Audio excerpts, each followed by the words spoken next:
Alright, so I'm about to make something that looks like this, but is a little bit different. And it's a panel of jacks for plugging in electricity current sensors or transformers to read current usage and send that to an Arduino for electricity monitoring. Before I show how to build one of these, I wanted to show you some of the history that went on to get to this stage, because there were a few things that changed that really made a big difference, and so it was kind of interesting. It started out as one of these guys here. It's a jack with a couple of resistors for voltage dividers, a capacitor, and a burn-in resistor. So this is the first working thing that I made for monitoring electricity. Just the first prototype that was working. So anyway, I took that and made it into one of these guys, just 15 of those, and that took a lot of resistors, capacitors, and a lot of soldering. But the most important thing is it took a lot of space, and so I'm trying to fit things in a box that's a certain size, and this was just it was really awkward with this setup here. So I was looking to make it more compact, which brought me to making backpacks for this device here. I thought, well, instead of having all of the components off here to the side, why not mount them to this jack here, which led me to designing a thing in fritzing, a board that had the three through-hole design backpacks and 4 surface mount backpacks. And so you can design, if you design them yourself, you can get 10 of these boards for $20. So anyway, went through that process and ended up with backpacks like this. And so then I soldered in the components, the resistors and the capacitor for the through-hole design. Here's the surface mount design, which is mounted to the jack, and this works. And so this takes up quite a bit less room and gives quite a bit more flexibility for placement of these things, to really strategize how the wires are going to run inside the box. But then I posted on a forum what I'd done, and they said, "Oh, hey, if you have so many sensors, maybe instead you ought to be using an op-amp circuit, which will eliminate most of the resistors in this design here. It'll eliminate most of the resistors." So I'm not familiar with these circuits, but what came of that is this. This is that op-amp circuit, and basically right here, an AC to AC adapter plugs in here, and you put in some 5-volt voltage from the Arduino, and some other magic stuff happens, and basically this thing will end up powering all 45 sensors that I'll be using. So if you're using a lot of sensors, I'd really recommend doing this. It will save a lot of work. It'll also totally do away with the need for all of the soldering you previously did if you already made one of these. It'll also totally do away with the need for doing this whole custom board thing if you did one of those too. So at first I thought, well, I'll still try and use it. I'll just hook up the one resistor I need, the burden resistor, and still use a backpack. Then this isn't a complete waste, right?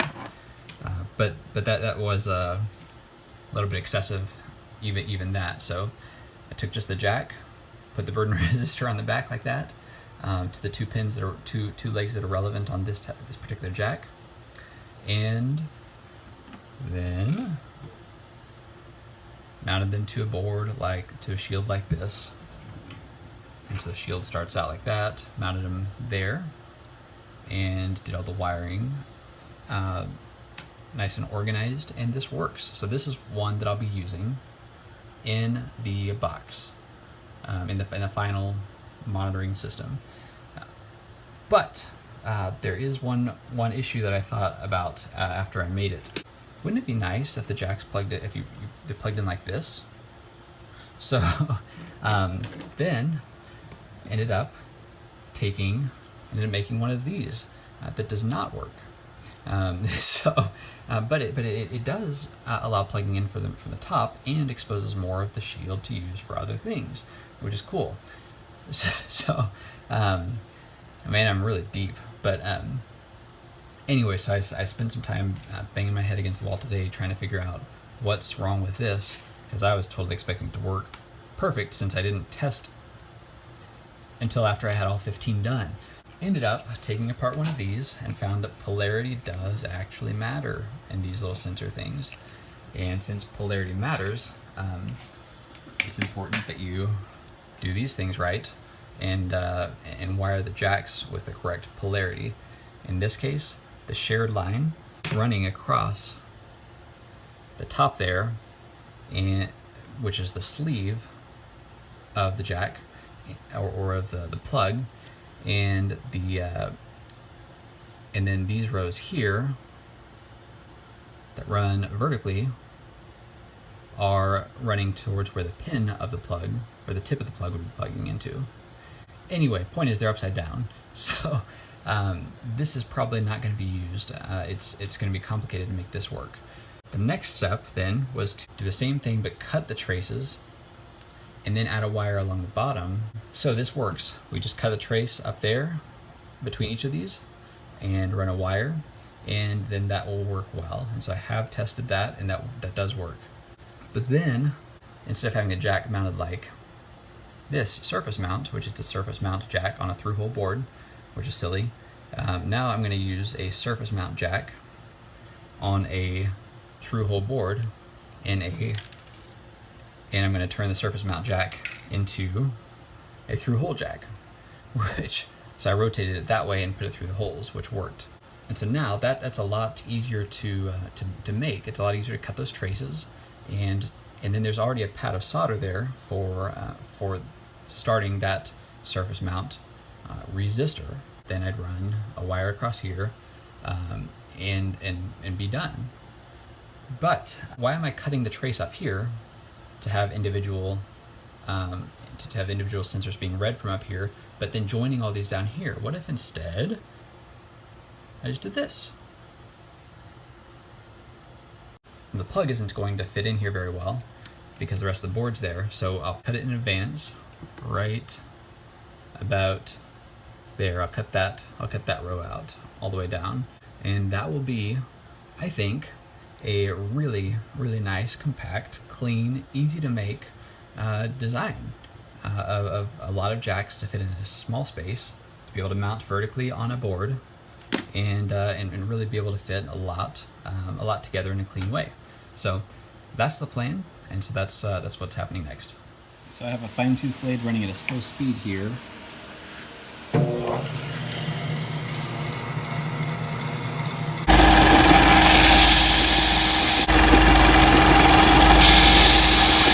So now we have these two guys here, which mount the jacks on with the legs coming out on this side.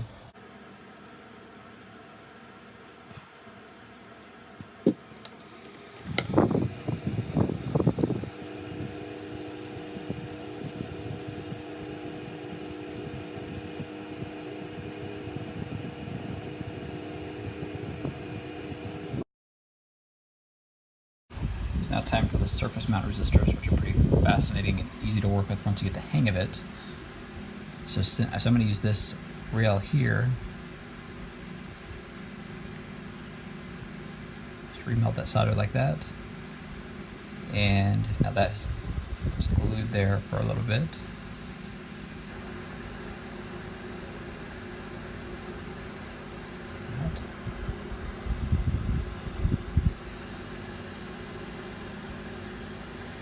If you find you have shaky hands, find a way to support your hand when you do this. So right now I'm supporting using this finger, so instead of just being all floating and all shaking like this, use my finger here on the table to prevent that shaky hand problem.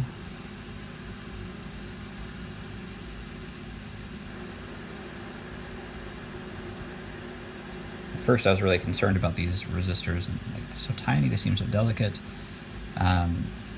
I was worried I was gonna burn them up or melt them or something. And then I tested the resistance of each after I did a batch that I thought was surely not gonna work well.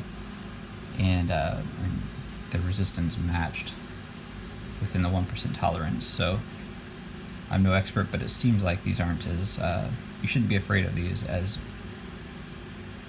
you might feel like you ought to be when working with something so small. Okay, so those are mounted like that. Now the next part's pretty quick.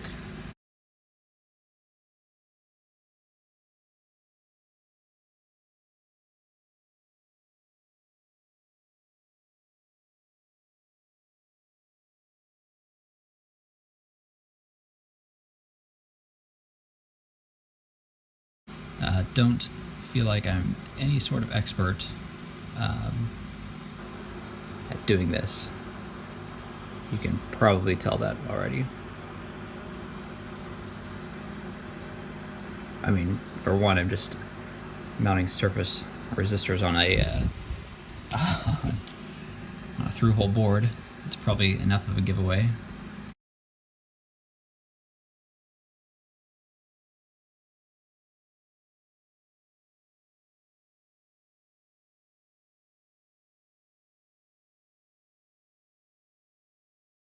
So I think that's all we need to do now. It's ready to go. So this rail is all together. So you can pick any point on that rail. It should be 33-ish, plus or minus 1% for these resistors here.